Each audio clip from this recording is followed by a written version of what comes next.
Comme je vous ai promis dans le cours passé, on va commencer d'abord par parler un peu sur la zakat. La zakat al-fitr qui va bientôt nous être imposée, Inch'Allah Ta'ala. Donc il faudrait connaître quelques règles, Inch'Allah Ta'ala, sur la zakat. Donc je vais peut-être dire 2 ou 3 points, peut-être 3 ou 4, Wallahu alam. Le premier point, c'est que la zakat al-fitr, elle a été, disons, imposée par le prophète, bien sûr c'est Allah Ta'ala, mais par le biais du prophète sallallahu alayhi wa sallam. Il a dit dans le hadith aussi, il comporte deux causes. La première, pour les pauvres, c'est quelque chose donc qu'ils vont manger. Donc on va aider les pauvres à manger ce jour-là.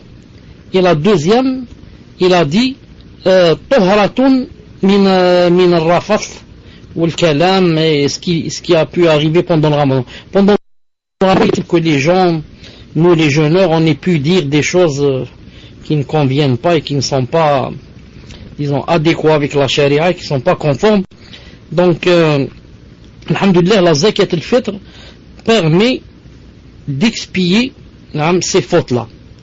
Les fautes qui ont été faites, et surtout celles commises par la langue, Inch'Allah Ta'ala, c'est un moyen donc, c'est une occasion qu'Allah Ta'ala nous donne pour les expier, bi'idhnillahi, subhanahu wa ta'ala. Ça c'est quoi? Ça, donc ça, c'est le premier point. Le deuxième point, elle est obligatoire pour personne, qu'il soit homme ou femme, qu'il soit petit, c'est-à-dire ou âgé, qu'il soit pauvre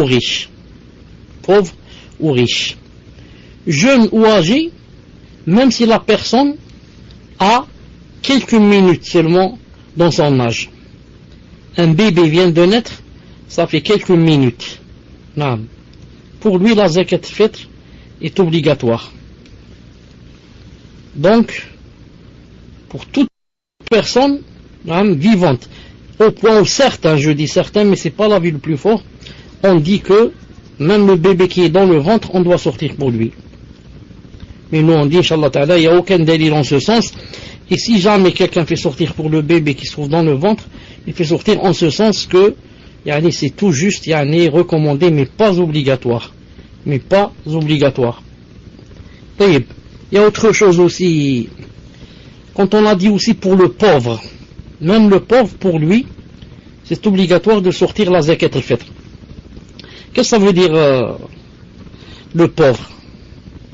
Ça veut dire celui qui, on veut dire par pauvre qui fait sortir zakat al-fitr, celui qui possède de quoi se nourrir la veille de l'Aïd et pendant l'Aïd.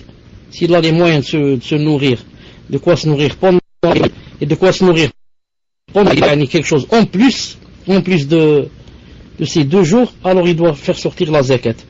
Maintenant, s'il n'a pas de quoi se nourrir la veille de l'Aïd et le jour de l'Aïd, il n'a pas de quoi se nourrir, celui-là, il ne doit pas sortir zakat al-fitr, car lui-même, il n'a pas de quoi se nourrir. Mais s'il a de quoi se nourrir et plus, donc la zakat al-fitr devient obligatoire pour lui. On va passer, Inch'Allah Ta'ala, à un autre point, c'est le point qui est important. Naam. Qu'est-ce qu'on doit sortir? Ou alors disons, on commence par ce point. Qu'est-ce qu'on doit sortir? On doit sortir, comme a dit le prophète sallallahu alayhi wa sallam, il a dit tu'ma. Il a dit c'est quelque chose, il a dit un aliment, une nourriture. Il a dit pour les pauvres. Dans d'autres hadiths, Abdullah ibn Omar radiyallahu ta'ala anhu a dit que le prophète nous a imposé ça, c'est-à-dire grouper les 2 mains, je groupe les 2 mains et je rentre par exemple mes 2 mains dans un sac, par exemple de blé, et je remplis mes mains. Si je fais comme ça 4 fois, ça s'appelle ça. Si je fais seulement une fois, ça s'appelle moud. Si je fais 4 fois, ça s'appelle ça. Donc le prophète nous a imposé ça, c'est-à-dire 4 fois se remplir les mains, ça min tamr, de date, ou bien min sha'ir, ou bien de blé, tout ce qui est tout ce qui est connu comme quoi dans cette société. C'est pour cela que ce n'est pas permis de donner quelque chose que les gens par exemple ne connaissent pas et ne mangent pas. Mais on donne quelque chose par exemple qui se mange. C'est pour ça que Cheikh l'Islam rahimahullah ta'ala a dit que, d'abord avant celui-là, Cheikh Ibn Uthaymin rahimahullah a dit que c'est même par exemple permis, par exemple à des gens qui, comme par exemple dans le pôle Nord, qu'est-ce qu'ils mangent surtout? Ils mangent par exemple le poisson.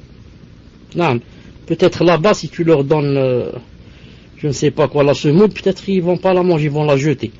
Il a dit on donne à chaque pays, dans chaque société ce qui est comme quoi c'est ça ce qu'ils mangent, comme quoi c'est ça ce qu'ils mangent. C'est pour ça que là je reviens, Cheikh l'Islam a dit si tu donnes à quelqu'un par exemple une chose qui ne se mange pas mais qui se trouve dans le hadith, par exemple tu lui as donné les dattes, alors que pour lui les dattes, je ne dis pas ça se mange pas, mais c'est pas sa nourriture. Chez nous par exemple, je vous donne un exemple, est-ce que chez nous quelqu'un par exemple qui a faim, qui veut manger à midi, il va dire je vais acheter des dattes? Ou est-ce que il marche dans la rue, il a faim, il va dire montrez-moi quelqu'un qui vend des dattes, j'ai envie de dîner ou de déjeuner? Non. Pourquoi? Les dattes chez nous c'est presque, je ne sais pas, un dessert ou quelque chose en plus. Non. Autrefois non, ils mangeaient des dattes comme nous on mange à midi et le soir. Et le prophète islam des fois il restait 2 mois à ne manger que quoi? Les dattes et l'eau. Et il a dit sallallahu alayhi wa sallam, une maison qui ne contient pas de dattes, ses propriétaires sont sous la faim. Non, ils ont toujours faim. Pourquoi? Parce que la date, comme j'ai dit autrefois, c'était un aliment, une nourriture principale. Et moi-même, je reviens, Cheikh l'Islam a dit, si jamais tu donnes par exemple à quelqu'un des dattes, alors que lui, c'est pas sa nourriture, il a dit alors tu as suivi le prophète alayhi salam seulement, en faisant ça, tu l'as suivi seulement dans le geste. Et tu ne l'as pas suivi dans l'intention et dans le but. Naam. Car le prophète alayhi salam, quand il donne des dattes à quelqu'un qui mange des dattes, il a donné des dattes et le but c'est quoi? C'est c'est une nourriture pour lui. Et toi en donnant des dattes à quelqu'un qui ne se nourrit pas de dattes, tu as fait seulement une chose. Tu as suivi le prophète sallam dans le fait de donner les dattes, mais tu ne l'as pas suivi dans le fait de donner une nourriture. Je vous pose la question, Ismaël Jazairi, au nom des autres, réponds-moi. Est-ce que tu as compris ici ce que je veux dire? Si tu m'as entendu, est-ce que vous avez compris ce que je veux dire?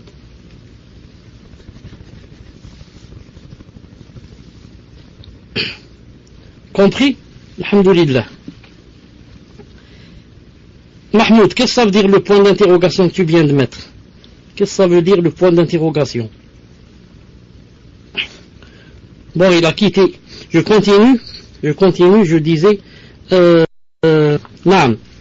C'est pour cela aussi, là on va passer à un autre point important, et ou avant cela, disons, je passe à un autre point, à qui on donne cette nourriture qu'on doit donner?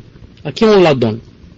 Certains se trompent et croient que c'est comme la zakat de l'argent, qu'on la donne aux 8 catégories de gens qui ont été cités dans le Coran. Aux 8 catégories de gens qui ont été cités dans le Coran. Vous savez qu'il y a 8 catégories de gens qui ont été cités dans le Coran dans un verset, innama sadaqatu lil fuqara wal masakin, et la fin du verset. Croient que c'est ainsi, alors que c'est pas vrai. C'est pas vrai. La zakat de fête du Ramadan, de la fin du Ramadan, on la donne aux pauvres, c'est tout. On la donne pas, par exemple, à celui qui est endetté.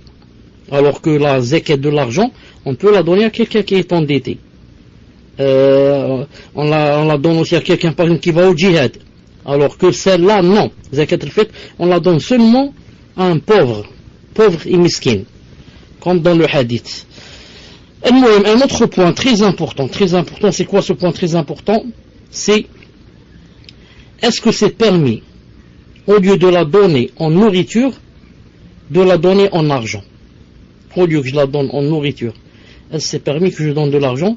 Surtout que les gens, certains gens, alors beaucoup de gens, si tu leur donnes par exemple des dattes, ou tu leur donnes la semoule, ou bien, ils n'en ont pas envie. Ils ont surtout envie, quoi, d'acheter des vêtements à leurs enfants, etc. Donc est-ce qu'on peut la donner en argent au lieu de la donner en nourriture? La réponse, si on la donne en argent au lieu de la donner en nourriture, l'avis le plus fort, Inch'Allah Ta'ala, l'avis de la plupart des savants, que la zakat est invalide, elle est nulle, et que ça veut dire que tu n'as pas donné la zakat, et aussi ça veut dire que tu as fait un péché, c'est-à-dire que tu as fait un péché. Pourquoi? Regardez, 3 grands savants parmi les 4 grands savants connus,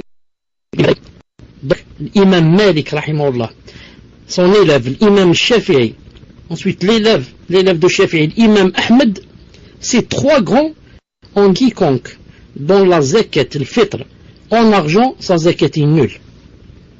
Seulement le 4e imam, c'est-à-dire le premier par rapport à l'âge, Abu Hanifa rahimahullah, il a dit c'est permis de la donner en quoi?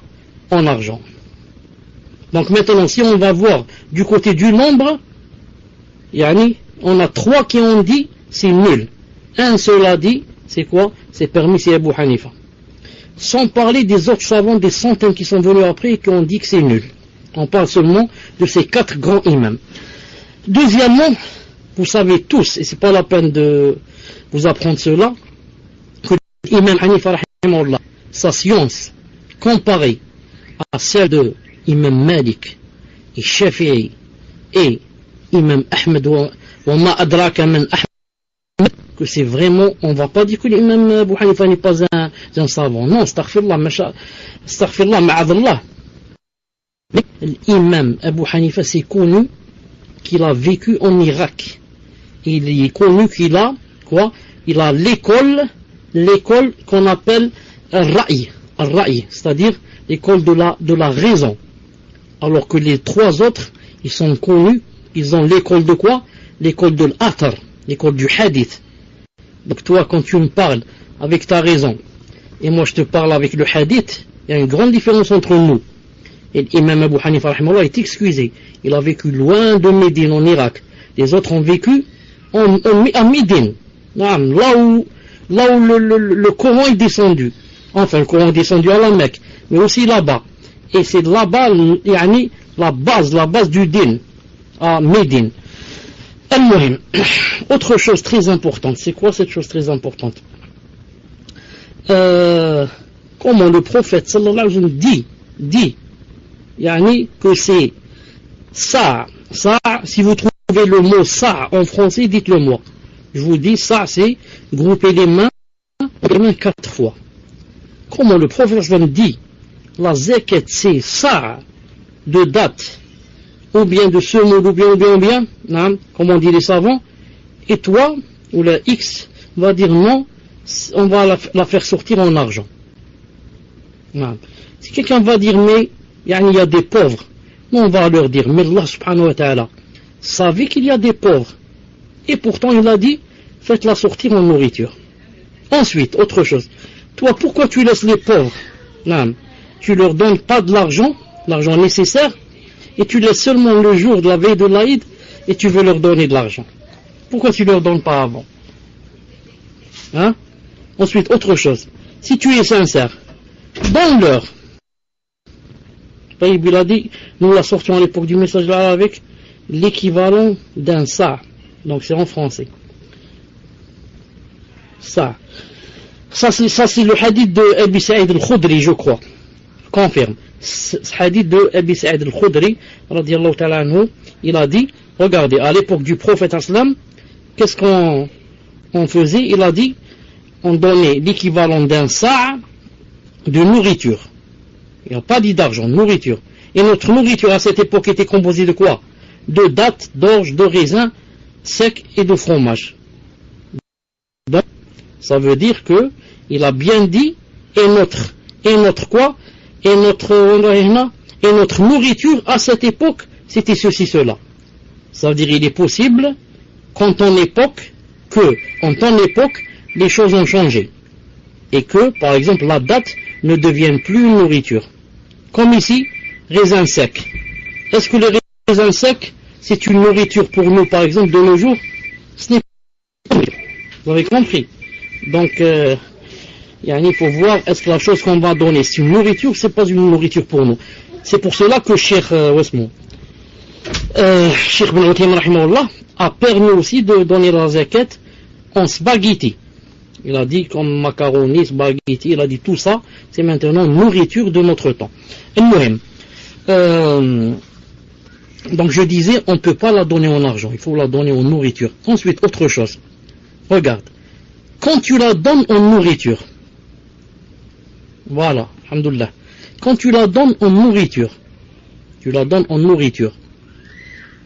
maintenant, ou plutôt, tout le monde est d'accord avec toi, tous les savants sont d'accord avec toi que quoi? Que tu as fait l'obligatoire, alhamdoulilah, et que maintenant tu n'as plus de dette. Mais, par contre, si tu la donnes en argent, 3 grands savants vont être contre toi et vont te dire, esmahli, ta zakat est nulle. Vous avez compris la différence?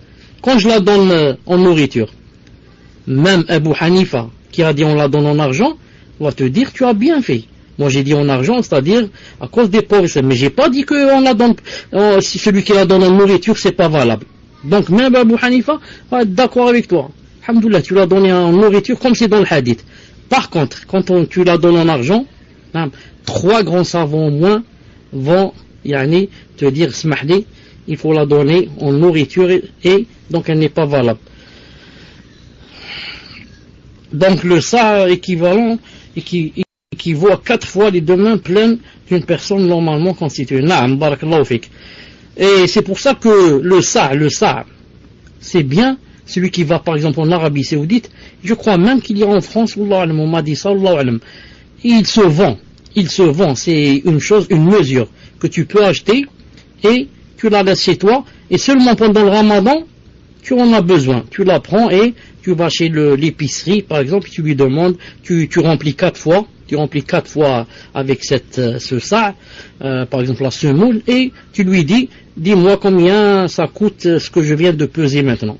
C'est masha'Allah, une mesure qui équivaut à environ 3 kilos. Naam.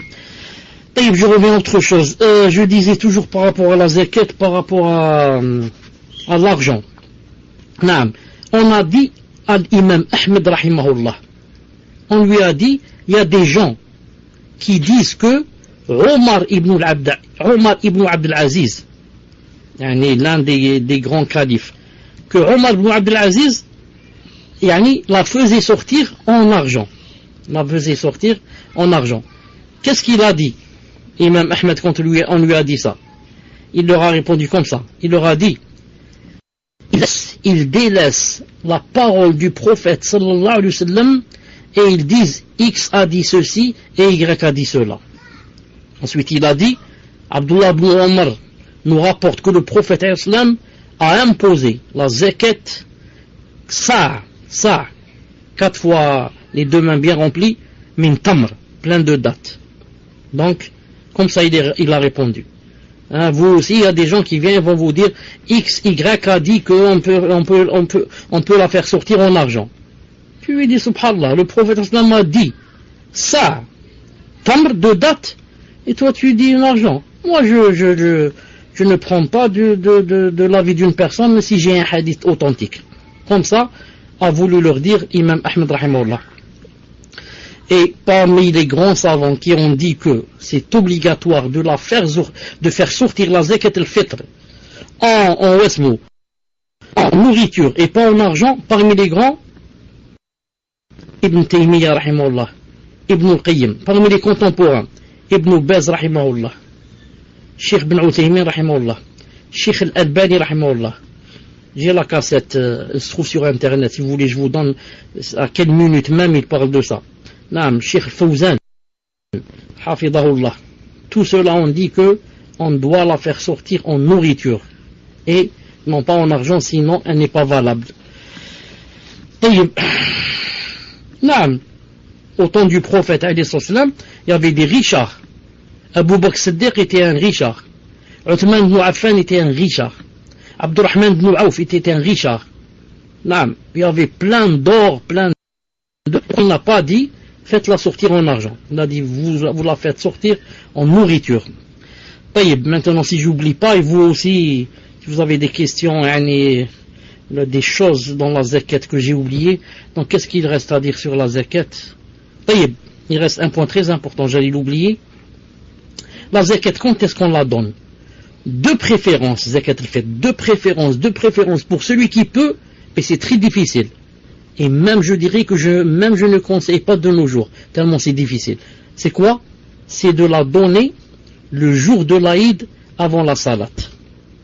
Mais c'est très difficile. Parce que la salat, si c'est à 7h30 du matin, donc toi tu dois la donner vers 6h du matin, ou 6h30 du matin, où tu vas trouver ce pauvre-là. Et si jamais tu la donnes après la salat, ce n'est plus une zakat et elle n'est pas acceptée. Donc, alhamdulillah, les savants ont permis de la donner la veille de l'Aïd et même un jour ou 2 jours avant l'Aïd. Ils ont cité le hadith de Abdullah ibn Omar authentique qu'il faisait sortir la zakat 2 jours avant l'Aïd.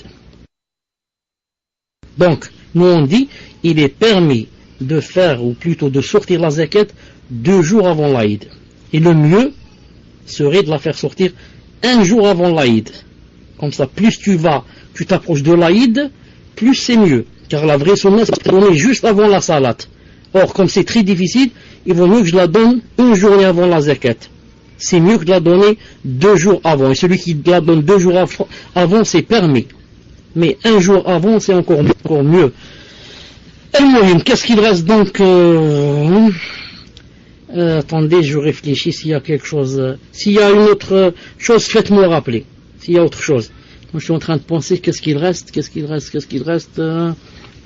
Ah oui, il reste une chose aussi. C'est l'essentiel peut-être. Non.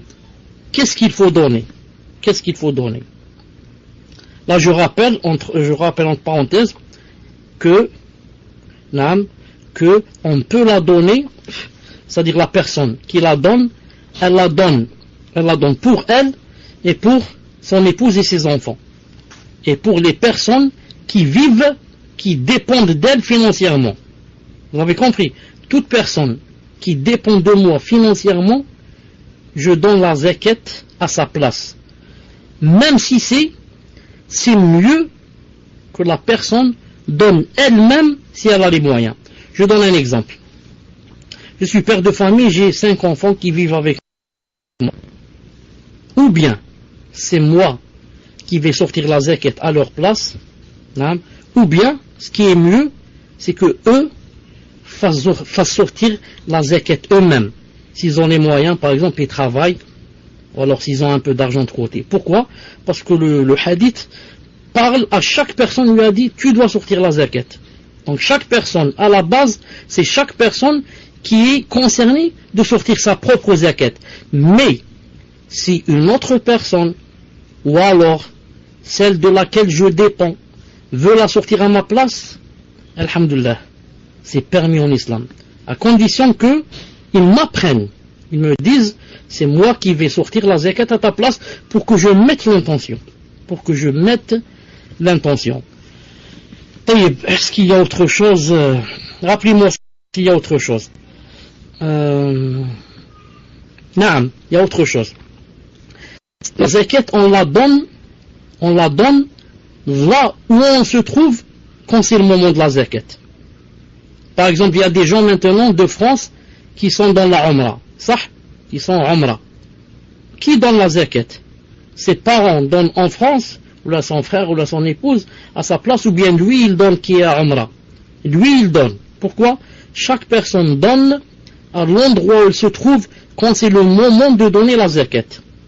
Si par contre, là où il est, à la Umrah ou je ne sais où, et il n'a pas d'argent, ou alors il ne sait pas qui l'a donné, il ne trouve pas, mais il téléphone à là où il habite, à ses parents, il leur dit, faites sortir la zakat à ma place.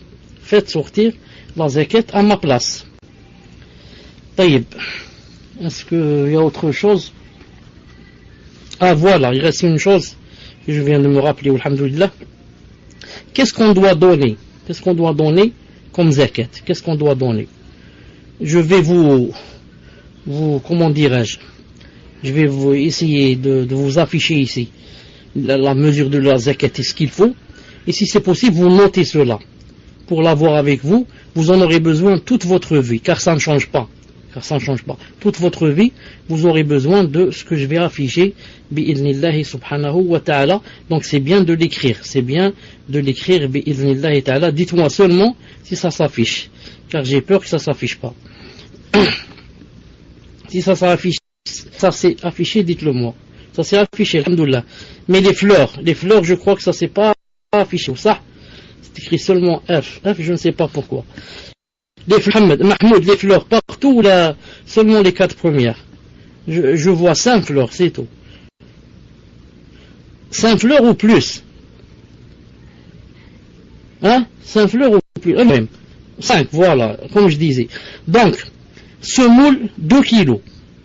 La farine, 1 kg 400. Si c'est des lentilles, 2 kg 100. Si tu choisis les haricots, 2 kg 60 grammes. 60 grammes. Si tu choisis les pois cassés, 2 kg 240 grammes. Si tu choisis le blé, 2 kg 40 grammes. Si tu choisis les raisins secs, 1 kg 640 grammes. Si tu choisis le couscous, 1 kg 800. Si tu choisis le couscous à gros grains, 2 kg. Si c'est les dattes, 1 kg 800. Si c'est le pois chiche, 2 kg. Si c'est le riz, 2 kg 300. Naam.